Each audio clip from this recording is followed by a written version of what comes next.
Okay, we are recording. Hello, guys. I was just looking at YouTube and found theOdd1sout brand new If you're video. one of those kids that spends too much time on that darn computer machine, then conventions are a great place to get the recommended amount of human interaction with others who share a similar interest. Or at least they were. You might have seen some conventions in the news recently, you know, the ones like COVID. VidCon, Comic-Con, and E3. But did you know there's conventions for all sorts of different things, like coin collecting, pens, and degenerates? The first convention I ever went to was in Arizona called Phoenix Comic-Con. I was 16 years old, and it, no exaggeration, changed my life. Oh, wow. I'd heard a lot about geek culture online, but I've never been to a Phoenix convention. Comic-Con was the very first time I witnessed it in its fullest. I was a very sheltered kid. It was the first time I'd seen a brony and a furry and whatever this is What in the the? wild. That changes a person.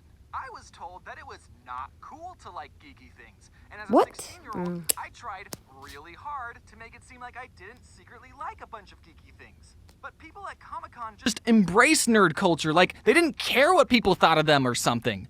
Is that allowed? I guess when I was 16, I was hyper desperate to receive everyone's approval. Is that I was ninja? so Is hyper ninja desperate that little while thing? walking around my first convention, I was stressing out that I wasn't in cosplay. Oh, all these pop culture characters are judging me because I'm not wearing any makeup. To this day, I still haven't ever cosplayed, but it looks like a lot of fun. If I did cosplay, I would want to go as this quadrupedic horse.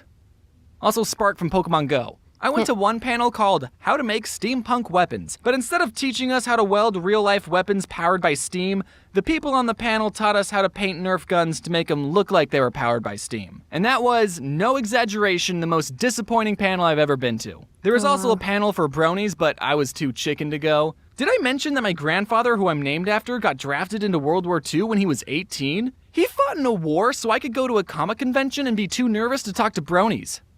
What a different life we had. At most conventions, people in the expo hall will sell a lot of super cool Spider-Man? unlicensed merchandise. Yeah, a lot of artists will sell Disney? prints and plushies and oven mitts with characters and titles they probably didn't get the license to sell, but if it's at a convention or on Etsy, then for some reason it's okay. I've always felt weird about buying that type of merch. On one hand, you shouldn't be allowed to make money off of someone else's intellectual property Nintendo? without the owner's consent. But on the other hand, look at this cool Bowser wallet, Bowser print, and Bowser bandana that I own. And this body pillow. It's a moral gray area because the people buying this type of merch are the hardcore fans. They know of the property these characters came from. They probably that's already the own Dark licensed Crystal. merch of the character. The artist isn't claiming to have created the character either. It's a mutual understanding between buyer and seller that we both think Bowser is cool and we just want to buy as much merch as possible. You kind of Bowser. have to take it on a case-by-case basis, but let me just say this to get it out there. You're not allowed to sell bootleg theOdd1sout merch. Phoenix Comic-Con actually had to change the name of their convention to Phoenix Fan Fusion because the people at the San Diego Comic-Con didn't like that Phoenix was stealing their name, so these conventions that don't care about stealing other people's copyright are forcing others to respect their copyright. Interesting.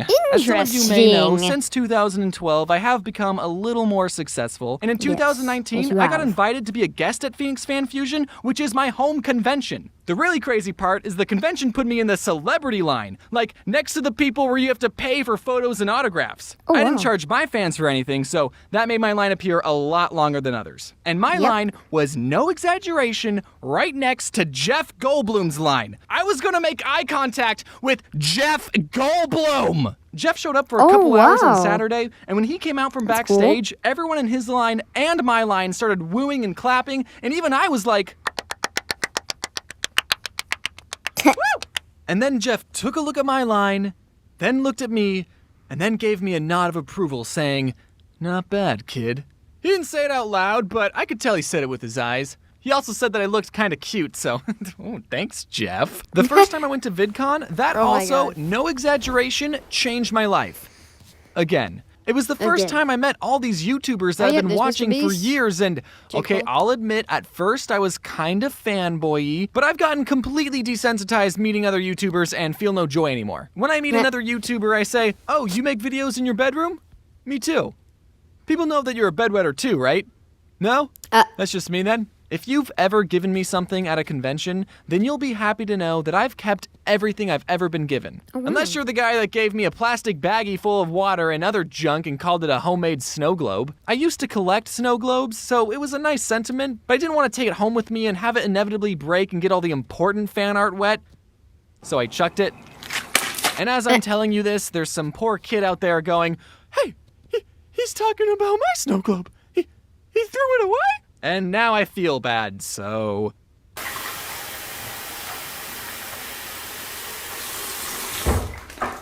Here, I'll mail this to you and you can get a taste of your own medicine. I don't know why this is such a popular question, but a lot of times people will ask me, what's the weirdest fan interaction you've ever had? I think they think that some of you are cringy. I never have an answer for them because all my fans are super nice. Yeah, someone gave me a bag of water, but that's not weird, that's nice! Okay, I have received fan mail from a prison, which is true, so I guess some of you aren't law-abiding citizens. Going to conventions and meeting fans and being on panels is a lot of fun, don't get me wrong, but it doesn't give you a lot of time to really experience the convention. Since 2017, when I would go to a convention, it would mean I was working. I still had a fun time, but I didn't really get to just relax with friends. That is, until I went to a convention last December called MFF, which stands for Midwest Fur Fest. Now, James, did you go to a furry convention? Well, I went with some friends to a furry convention so that I could actually enjoy a convention and not have to work. Although I still got recognized even though I was wearing a disguise. Furries are very touchy people, I've learned. Not touchy as in overly sensitive. Well, some probably are, but they're also literally touchy. Let me tell you where I'm at in my life right now. Last December, I was in an elevator full of furries, and if my grandpa could see me now, he would probably be frowning. Or smiling, I don't know, I don't judge.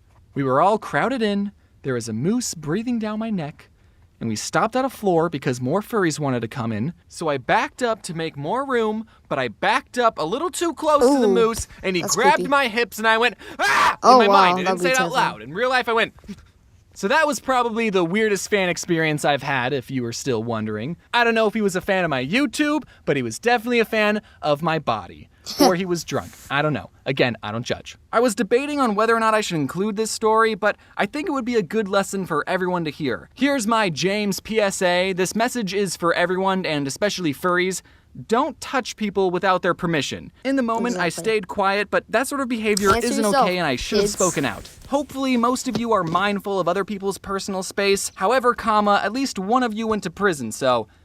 I don't know. Overall, it was the best ironic trip ever. At the end of the day, conventions are a lot of fun, and I really, really miss going to them. And when it's safe to do so again, I recommend you try and go to one you're interested in. And Grandpa, I'm sorry if I disappointed you. Hello, everyone. I hope you all aren't going too stir-crazy out there, especially with no convenient conventions going on right now. If there's a convenient convention, would it be called a convenient-tion? I don't know. Even though it's been almost a month since my birthday, thank you everyone who's wished me a happy birthday. And also thank you to my amazing team that's helped me out on this video. Be sure to check out their socials noted at the bottom right. Since it's getting pretty hot out there, I'm having a buy one get one half off on all my t-shirts currently listed in my merch store. So be sure to click the link in the description to check it out. One last thing, for all you people that stuck around listening to this end card, I'm planning on creating another card game in 21 days. And if you sign up to our newsletter, you get a... Yeah, that was his brand new recent one. Oh, 1 day ago? Well, that was React to Conventions by theOdd1sout. I'll put his video in the description, and I'll see you next time.